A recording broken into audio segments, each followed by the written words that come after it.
சென்னை சைதாப்பேட்டை மறைமலை அடிகளார் பாலத்திற்கு மேலே தண்ணீர் செல்வதால் போக்குவரத்து நிறுத்தப்பட்டுள்ளது. சென்னை நகருக்குள் இதனால் போக்குவரத்து துண்டிக்கப்பட்டுள்ளது. இது குறித்த கூடுதல் தகவல்களை தருகிறார் எமது செய்தியாளர் ராமச்சந்திரன். ராமச்சந்திரன், இப்ப எந்த பகுதியில் இருக்கிறீங்க? அங்க உள்ள நிலவரம் பத்தி சொல்லுங்க.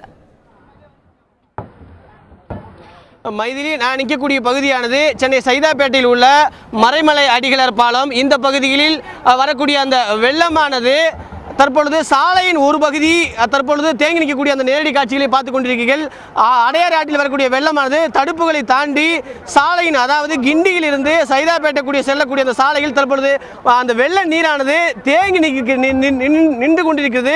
அந்த பகுதியில் சாலையின் நடுவே தடுப்புகள் ஏற்படுத்தப்பட்டுள்ளதால் அந்த பகுதியை தாண்டி தற்பொழுது அந்த பகுதியில் செல்ல முடியாத ஒரு சூழல் நிலவுகிறது. இதுவரை பாலத்தின் கீழே சென்று கொண்டிருந்த அந்த வெள்ளமானது தற்பொழுது பாலத்தின் மேலே தடுப்புகளை தாண்டி சாலையை தாண்டி தற்பொழுது அடையாறு வெள்ளமானது தற்பொழுது போய் கொண்டிருக்கிற அந்த நேரடி காட்சிகளை பார்த்துக் கொண்டிருக்கிறீர்கள்.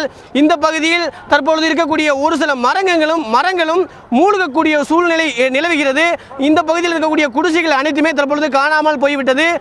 குடியிருப்பு பகுதியில், குடிசை மாற்று வாரியத்தில் இருக்கக்கூடிய குடியிருப்பு பகுதியில் தற்பொழுது மழை நீரானது, வெள்ள நீரானது சூழ்ந்துள்ளது. இந்த பகுதியில் இருக்கக்கூடிய மரங்கள் மற்றும் ஜேசிபி இயந்திரம் ஒன்று இந்த பகுதியில் கரையின் ஓரமாக நிறுத்தப்பட்டிருந்தது. அந்த ஜேசிபி இயந்திரமும் தற்பொழுது வெள்ள நீரில் மூழ்கக்கூடிய காட்சிகளை தற்பொழுது பார்த்துக் கொண்டிருக்கிறீர்கள். இந்த பகுதியில் இருக்கக்கூடிய கிறிஸ்துவ தேவாலயம், அதே போல ஏற்கனவே அந்த பகுதியில் செங்கல்பட்டிலிருந்து கடற்கரைக்கு செல்லக்கூடிய அந்த ரயில் தண்டவாளமானது, அந்த தண்டவாளத்தை தாண்டி வரக்கூடிய அந்த வெள்ள நீரானது தற்பொழுது நீங்கள் பார்த்து கொண்டிருக்கிறீர்கள். அந்த பகுதியில் மொட்டை மாடியில் பொதுமக்கள் நின்று கொண்டிருக்கக்கூடிய காட்சிகளும், அதே போல இந்த பகுதியில் முற்றிலுமாக தற்பொழுது போக்குவரத்து நிறுத்தப்பட்டுள்ளது. சென்னை மாநகரத்துக்கு செல்லக்கூடிய போக்குவரத்து துண்டிக்கப்பட்டது என்றே கூறலாம். தற்பொழுது வெள்ளமானது வினாடிக்கு 29,000 கன அடிக்கு மேலாக அடையாறு ஆற்றில் வெள்ளமானது வந்து கொண்டிருக்கிறது. இந்த பகுதியில் ஏற்கனவே காசி திரையரங்கம், அதே போல மறைமலை அடிகளார் பாலம், கோட்டூர்புரம், திருவிக்கா பாலம், இந்த பகுதிகள் வழியாகத்தான் சென்னை மாநகரத்திற்குள் தற்பொழுது 2 சக்கர வாகனமோ 4 சக்கர வாகனமோ பேருந்துகள் வழியாக உள்ளே செல்ல முடியும்.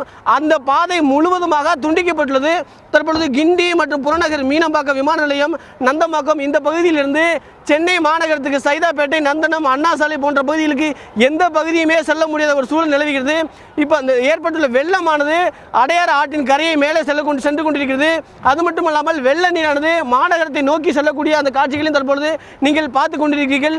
இந்த பகுதி முழுவதுமே போக்குவரத்து துண்டிக்கப்பட்டுள்ளது. போக்குவரத்து போலீசார்களும் சட்டம் ஒழுங்கு காவல்துறையை சேர்ந்த போலீசார்களும் தற்பொழுது பாதுகாப்பு பணியில் ஈடுபட்டு வருகிறார்கள். இந்த பகுதியில் தடுப்புகள் ஏற்படுத்தப்பட்டு பொதுமக்கள் ஒரு பகுதியிலிருந்து மற்ற பகுதியில் செல்லாத வகையில் முற்றிலுமாக நிறுத்தப்பட்டுள்ளது. இந்த பகுதியில் இந்த மறைமலை அடிகளார் பாலம் உடையும் அபாயம் ஏற்பட்டுள்ள ஒரு சூழல் ஏற்பட்டுள்ளது. சைதாப்பேட்டை மறைமலை அடிகளார் பாலம் அருகே சாலையில் இருமரங்கிலும் வெள்ள நீரால் சூழப்பட்டு போக்குவரத்து முற்றிலும் முடக்கப்பட்டுள்ளதாக செய்தியாளர் ராமச்சந்திரன் தெரிவித்துள்ளார்.